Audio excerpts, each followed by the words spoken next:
All right, Lambo for the sports featuring the Big Brother Features on Sports Network. We're on to NFL, and that was some great upsets. And I know this Cowboys fan to my right, he was happy about them Eagles. I know he picked them, but the Eagles are a little bit suspect. All right, now we knew they didn't play consistently at all because the defense wasn't that good, and I said that, and I picked them to lose to the Rams. That didn't happen. They lost to the Jets, and the Browns beat the 49ers with a quarterback named P.J. Walker, who was in the XFL, I think, and then went to the Carolina Panthers last season, and then look what he's doing. I mean, my God. And no Dorian Thompson. It was P.J. Walker. I mean, my God. Brock Purdy did not play his best game, by the way. I will put some criticism on Brock Purdy. He did not play his best game. They lost some guys, but I get it. Make the field goal. We wouldn't talk about this. Make the field goal. I mean, he just missed it. I mean, they had a chance to win the game, but you lose Christian McCaffrey. You lose Deebo. Deebo was out with a shoulder injury, and Christian McCaffrey got an injury I can't pronounce. I'm not good with that pronunciation. But what was the worst loss? The Eagles losing to the Jets or the 49ers losing to the Browns? It's tough just because both defenses are great. And then it's tough because you look on the offensive side of the ball and it's like, it's not like they were playing great quarterbacks. I mean, Zach Wilson has looked better, but he's still not, I mean, he's Zach Wilson still. And then you look at PJ Walker, who has had some good games, but his career is what it is. So it's kind of hard for me to, tell which one is worse. I might be going with the Eagles here just because, I mean, they were down a few guys. I will say that. But you go to the other game and the Eagles, I mean, the Niners were as well. But the Niners also lost to a Browns team that had a backup quarterback, backup running back, backup right tackle, backup guard. I'm going to go with the Eagles, and I'll go with the Eagles because they did not score in the second half. The Niners, as bad as they played, the Niners still had a chance to win that game if a rookie kicker makes the biggest field goal of his life up to that point, which this year he's been phenomenal. And then in that game, he just played like absolute ass. So that's how it is as a kicker. Games like that are going to happen. It's just pretty unfortunate that it was a game that was relying on your leg to win. But, like he'll bounce back. He's a rookie. He was drafted for a reason because he's nice. So, it sucks. And I think that's why I'm going to go with the Eagles because they didn't have the game come down to a rookie kicker's leg. Like they did not score in the second half. These are the chippy games that they've been playing for the past 2 years. I mentioned that earlier in the year about how this year's Philly team is winning games in a very similar way to last year's Philly team. You look, I mean, that 3-point win versus the Lions. You've got an 8-point win versus the Jags, 3-point win against the Cards. Keeping going, 1-point win against the Colts, 1 touchdown win against the Packers. Like these are the games that they were playing. 5-point win over the worst team in football in the Bears last year. These are just the games that they played all of last year, and I think that the sad reality right now is that this team is worse than that team was last year. I don't know exactly what has changed. Obviously, injuries have a little bit to do with it, with some of their top defensive guys being hurt, and then also losing CJ who is obviously hurt with the Lions, but that's a big loss. And then it comes down to Jalen as well. I told you when I was picking this game, and I still went with the Eagles, but I said going into this game that all of Jalen's stats this year are very average. They're very pedestrian. when it comes to him throwing the football.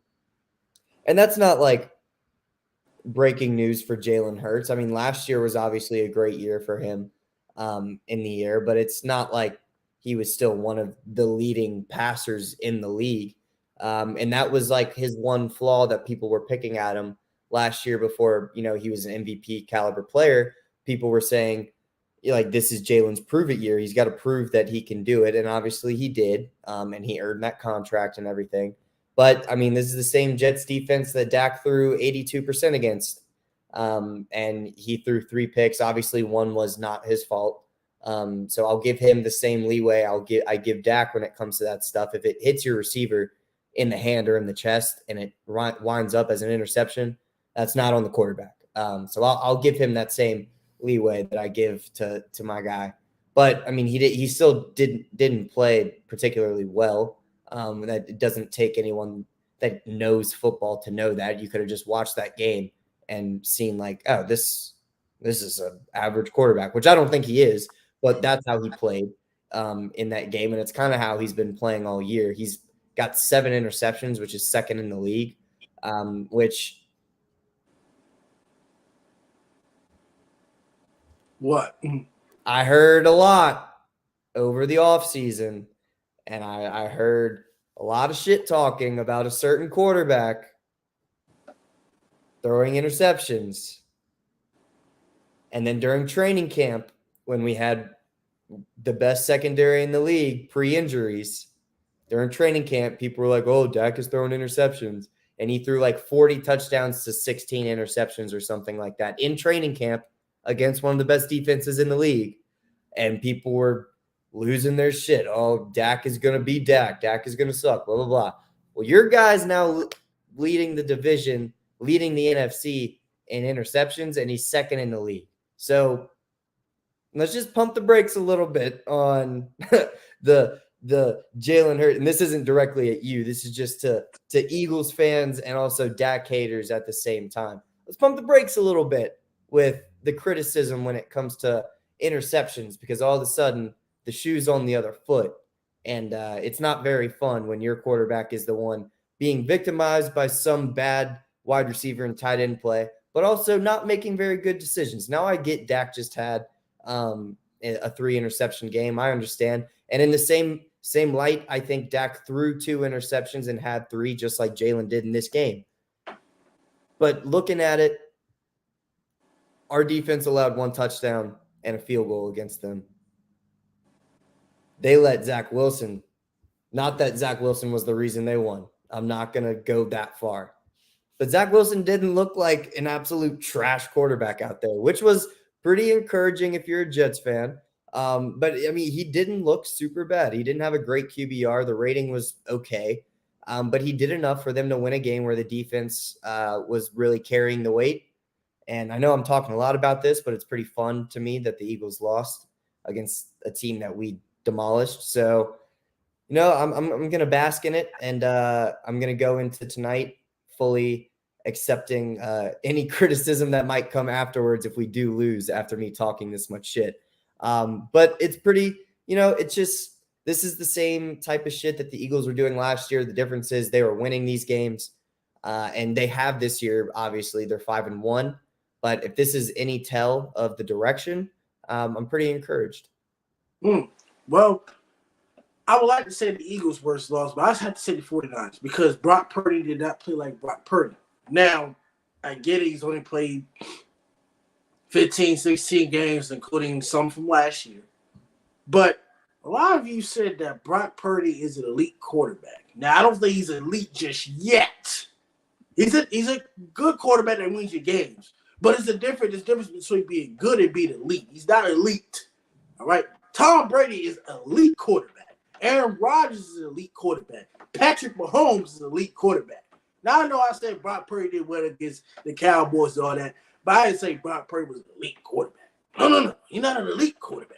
The reason why I say the 49ers is the line of penalties. Now, I understand that game watching the Browns and 49ers, both teams combined for damn near 25 penalties.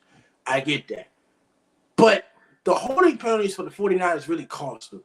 I mean, It's like the 49ers had a first down, then it went backwards. Then they had another first down, then went backwards again. And Kyle Shanahan was showing a lot of his frustration. Brock Purdy couldn't get the plays in. Brock Purdy was missing throws. I understand he didn't have Deebo CMC, but Brock Purdy threw a bad interception. I mean, my God, we hadn't even seen that. It was nowhere in the receiver's direction. It's okay for Brock Purdy to be okay. Now, is Brock Purdy the best the 49ers ever had? Yes. I didn't think Jimmy G was all that. He did just enough. Trey Lance is the best they've had recently. Well, that's what I meant to say. Yes, best. I ain't say better than Joe Montana. Duh. You said best they ever had. No, I'm talking about best they ever had since Kyle Shanahan became the head coach. Correct. Now I'm not going back. I mean, God, I ain't going back that far. I know Joe Montana is great and Steve Young. I know that, but this is the best he's ever had since Kyle Shanahan became the head coach in 2017, especially all the quarterbacks that Kyle Shanahan went through in order for the 49ers to be successful. I'm just very disappointed in the 49ers. They still had a chance to win the game. They missed a damn field goal. They really couldn't run the ball like they really wanted to. But the Browns defense under Jim Schwartz did a great job making Brock Purdy uncomfortable. Once you have Deebo CMC out, you shut down George Kittle, and he had nowhere else to go. So I was very, very impressed with the Browns defense. The Browns defense was never the problem. It was Deshaun Watson, who was overpaid and not good enough. And you lost to P.J. Walker, and I'm like, wait the hell a minute. I mean, the Browns ran the ball really efficiently with backups, and I'm looking at the situation like they're supposed to beat them. And you did predict did you predict a blowout in this game? The Browns and the 49ers, you predicted a blowout? Yep. They didn't blow them out. I mean, we were both wrong, but it didn't blow them. I'm looking like P.J. Walker. Like, what? Losing to Zach Wilson and P.J. Walker. I'd rather lose to Zach Wilson. I mean, the Jets, we know how good the Jets are, but the Browns ain't been the Browns since, 2020 Baker Mayfield. So, they also a third-string quarterback, which is not good. Brock Purdy didn't play his best game. I get it. He'll be better, but to all you 49er fans that are hyping stuff up, Brock Purdy's not an elite quarterback. Not yet. We call Patrick Mahomes elite after one season because nobody can throw 50 touchdown passes by accident. But Brock Purdy is not a quarterback that's going to throw that many touchdown passes a season. He's a system quarterback. He does what's within the system. I'm going to put harsh criticism like I do with other quarterbacks. Brock Purdy was goddamn awful, and hopefully he'll bounce back. But Brock Purdy is not an elite quarterback.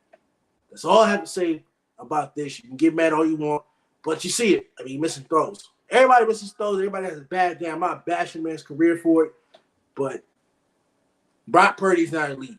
The 49ers defense had a pick six in the fourth quarter, and they gave him a field goals going forward. The offense didn't do enough, and he missed the kick. All right? Next episode of Lambo with the Sports. Who are the worst teams in the NFL? The Bears, the Broncos, or actually, my bad. The Bears, Broncos, or the Giants. Before that. Or the Panthers. Last thing.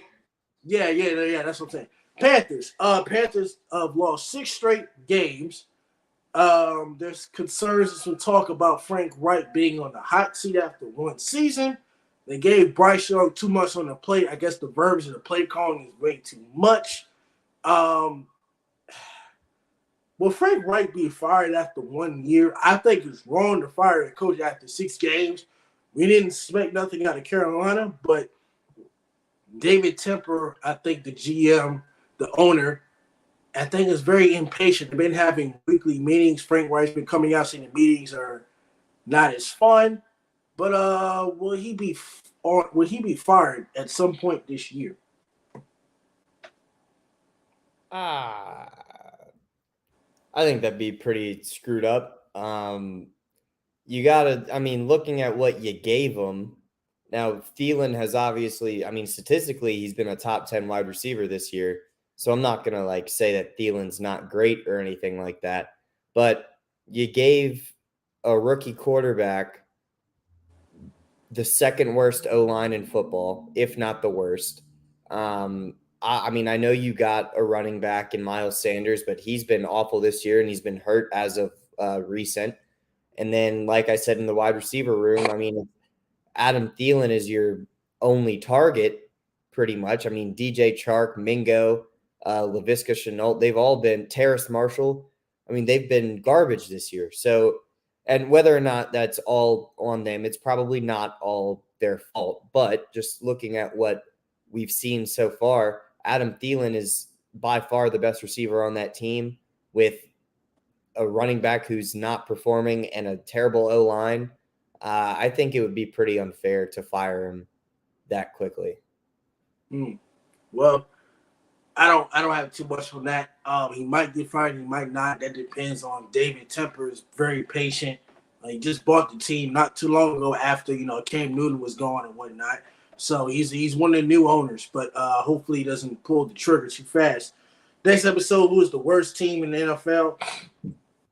The Broncos, the Giants, and the Bears. That'll be next Lambo's What is Sports. We'll catch you in the next 5 minutes. Who is the worst teams that you don't want to watch? I wouldn't watch them on TV because they're not worth my time.